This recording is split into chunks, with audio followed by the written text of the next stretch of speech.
بسم اللہ الرحمن الرحیم۔ السلام علیکم ناظرین، welcome back to another video. میں ہوں حاجی صاحب اور آپ دیکھ رہے ہیں بول جیو بول۔ تو ناظرین، آج کی ویڈیو بہت ہی انٹرسٹنگ ہے جو کہ منگول قبیلے کے متعلق ہے، جو کہ منگول قبیلے سے آج کل ہر کوئی بندہ واقف ہے، کیونکہ ارطغرل ڈرامہ جو ہے وہ اس کے متعلق ہے، تو اس سے جو ہے ہر بندہ کو معلوم ہے کہ منگول قبیلہ کیا ہے۔ تو اس کے متعلق ہم آپ کو انفارمیشن دینے جا رہے ہیں۔ تو آئیے ناظرین، ویڈیو شروع کرتے ہیں۔ منگول قبائل غسل اور صفائی سے کیوں گھبراتے تھے؟ قدیم منگول قبائل کے بارے میں عجیب و غریب باتیں مشہور ہیں، جن میں سے کئی درست اور بعض مبالغہ آمیز ہیں۔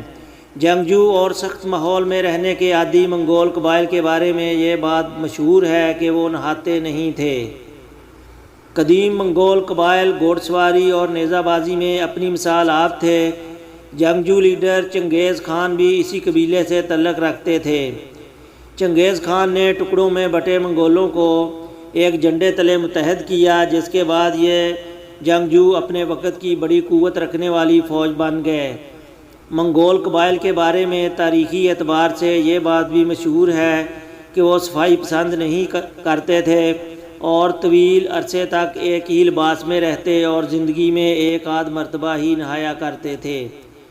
نہانے اور غسل و صفائی سے دوری کی وجہ یہ تھی کہ منگول قبائل میں یہ بات رائج تھی کہ نہانے والے شخص پر بدروحیں قابض ہو جاتی ہیں، نیز بیت الخلاء میں زیادہ وقت گزارنے سے بدروحیں اشتعال میں آ جاتی ہیں۔